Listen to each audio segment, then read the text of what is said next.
कहीं तुम भी इसलिए तो बोरिया बिस्तर नहीं समेट रही क्योंकि तुम अजाब आने का पता चल गया? जी नहीं, इन दिनों आप नहीं हैं तो मैं भी जाके आराम करना चाहती हूँ। मुझ में काम करने का हौसला नहीं है। क्या मतलब काम करने का हौसला नहीं है? क्योंकि रामीन तुम्हें धोखा दे के चला गया है। उसने मुझे धोखा नहीं दिया है। कुछ ऐसी तदबीरें थी उसके जहन में कि मुझे यकीन है कि उसके साथ कुछ बुरा हो गया है। या तो उस पर कोई मुसीबत आ गई है या उस पर कोई मुसीबत ढाई गई है। मैं देख रहा हूँ कि तुम उसके लिए रो रही हो। किसने उस पर मुसीबत ढाई है? मैंने? उसका नहीं पता। अगर पता होता तो एक लम्हे के लिए भी चैन से नहीं बैठती। ठीक है, अगर तुम्हें भी जाना है तो जाओ, लेकिन छुट्टी पूरी होने के बाद अपने बाप की दवाइयों का खर्चा किसी दूसरे काम से निकाल लेना।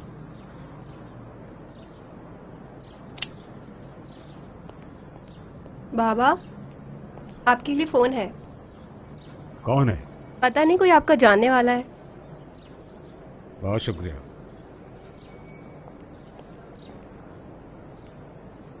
हेलो। जावेद साहब। हाँ, मैं बात कर रहा हूँ। अज़ाब, तुम कौन हो? अभी तक समझ में नहीं आया। रामीन, ये तुम हो?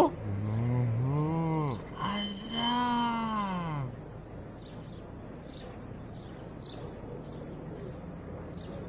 चलो अंदर। भाई हमने तो कुछ भी नहीं किया ऑफिसर साहब। ले जाओ इन अजब लोगों तरह को। से फंस गए हैं यहाँ तो हम। अरे तुम धक्का क्यों दे रही हो हमें? हम जा तो रहे हैं अंदर। तुम अपना काम करो। अगर तुम मेरे एक सवाल का ठीक जवाब दे दो तो मैं समझ लूँगा कि ये पता तुम्हारे घर का ही पता है और फिर मैं तुम्हें जाने दूंगा, लेकिन एक शर्त पे कि फिर तुम दोबारा यहाँ गलती से भी नज़र ना आना। कहीं इस थाने में किसी ने तुमसे ये ख्वाहिश तो नहीं की कि जब तुम बाहर जाओ तो उसके जानने वालों से कहो कि यहाँ वो फंस गई है? याद रखना, झूठ बोलोगी तो भी मैं समझ जाऊँगा।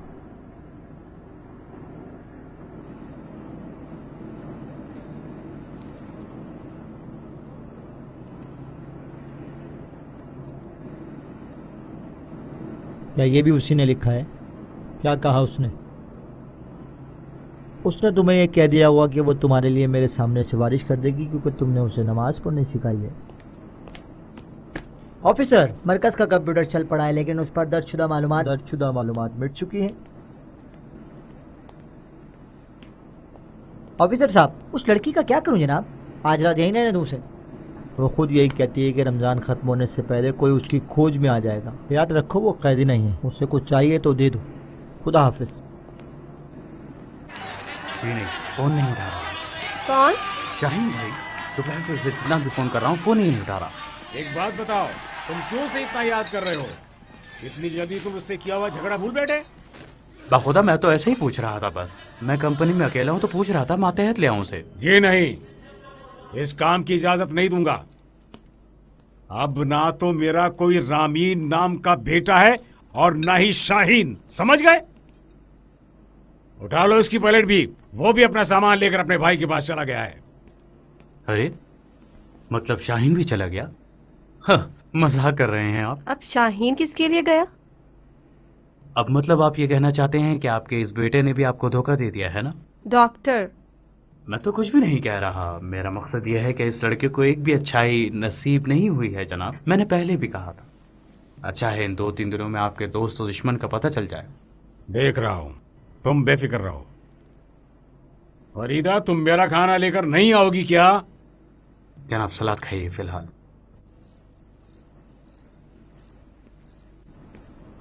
उसका नंबर बंद जा रहा है। बाबा कह रहे हैं वो भी घर छोड़ गया है। और कुछ तो नहीं चाहिए आपको?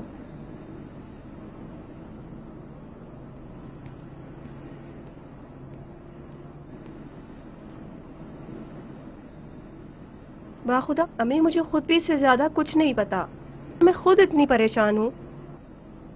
मुझे लगता है कि उसे भी भिनक पड़ गई कि मैं आपको चाचा के घर ले गई थी। शाहीन? फिर कह रही हैं शाहीन? हाँ, वही शाहीन जिसकी किसी को भी फिक्र नहीं है। अब सहरी कीजिए जल्दी से। मुझे लगता है कि बाबा भी यहाँ से चले जाएंगे और रह जाएंगे मैं और आप।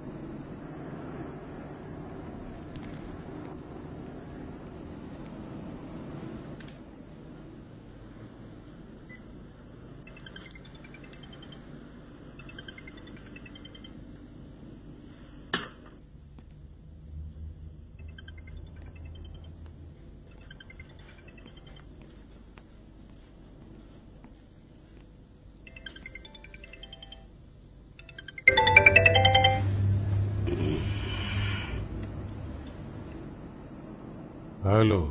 उठो, सहरी कर लो। वक्त ज्यादा नहीं है तुम्हारे पास। शाहीन, ये तुम हो? 2-3 दिन रह गए हैं तुम्हारी जिंदगी के। 4 दिन बाद तुम इस वक्त अपनी कब्र में सो रहे होगे।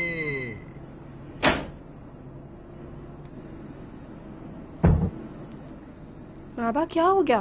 तुम लोग अब तक क्यों जाग रहे हो? तुम में से किसने मेरा मोबाइल नंबर ऐरे गैरे को दिया है? अभी पता चल जाएगा। बाबा आप रात के इस वक्त किसको फोन करना चाहते हैं?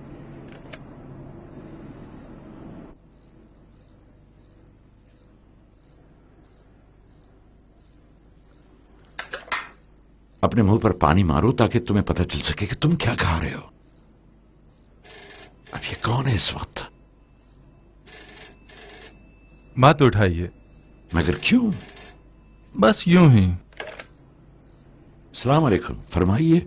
मुझे बस इतना बताओ कि क्या तुमने मेरा नंबर इधर उधर बांटा है या तुम्हारे उस बेशरम बेटे ने? जलील, उस ज़ईफ आदमी को क्यों तंग कर रहे हो आधी रात को?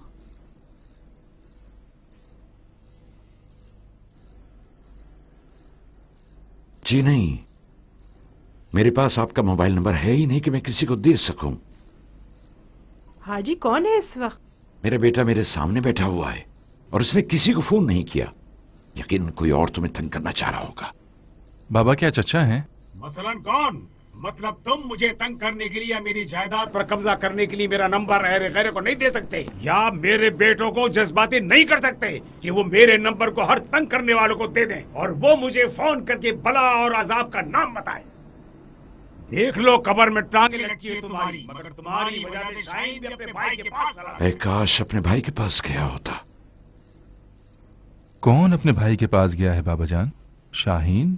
फरीदा? रुको जरा, मैं अपनी फरीदा बात क्या पूरी हुआ कर है? लूं। तुमने मेरा अरे नंबर जिसको भी बाबा। दिया है उसे बता दो मैं अपनी बेटी और अपनी नकाबपोश औरत की तरह नहीं हूँ जो इन बचकाना हरकतों से गश खा जाऊं या घबरा जाऊं। जलील, मैं यहां तक कि जब सड़क से तुम्हारे घर पर फोन कर रहा था तो बहादुरी से मोबाइल नहीं लिया कि कहीं तुम्हारा नंबर उसके मोबाइल में ना आ जाए। तुमने फजूल का बहाना तलाश किया है मुझे फोन करके रजस्खानी करने का। बकवास बंद करो और मेरी बात सुनो। उनसे कह दो, उन सब से कह दो, उन्हें ये बता दो कि हो सकता है कि कभी ना कभी तुम लोगों की नसीहतों का धोखा खा जाए, मगर ये मुहाल है कि इन बातों से तुम लोग उसे दीवानगी या घबराहट की जद पे छोड़ दो कि वो पीछे हट जाए। तुम्हारी आफत के इंतजार में हूँ मैं, तुम्हारी आफत के इंतजार में हूँ हाजी खलील साहब ज़ादा। दुआ करो कि अजाब आ जाए, लेकिन उसके बाद तुम लोगों को एक ऐसा अजाब दिखाऊंगा, एक ऐसा अजाब दिखाऊंगा तुम्हें और तुम्हारे साथियों को और उस घर के बेइज्जत लोगों को कि तुम लोग गश खा जाओ।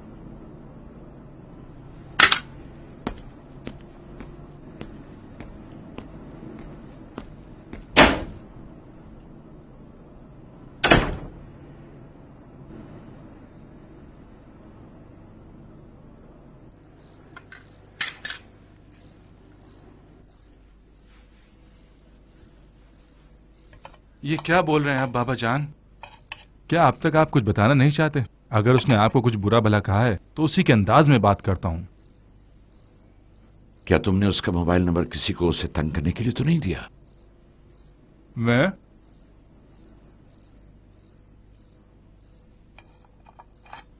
क्या जबरदस्त सोच है। नंबर तो है मेरे पास, एतराफ करता हूं मैं, मगर ये तरकीब मुझे नहीं सूझी थी। ला इलाहा इल्लल्लाह। कहाँ चले इस वक्त? अभी तक तो कुछ खाया भी नहीं आपने। खुदा गारत करे इस जबान को जो भूख मार देती है। आखिर मैंने क्या कहा जो तुम? ला इलाहा इल्लल्लाह। बिल आखिर मैं समझ नहीं पाया बाबा जान, चच्चा के अजाब से हमें खुश होना चाहिए या गमगीन?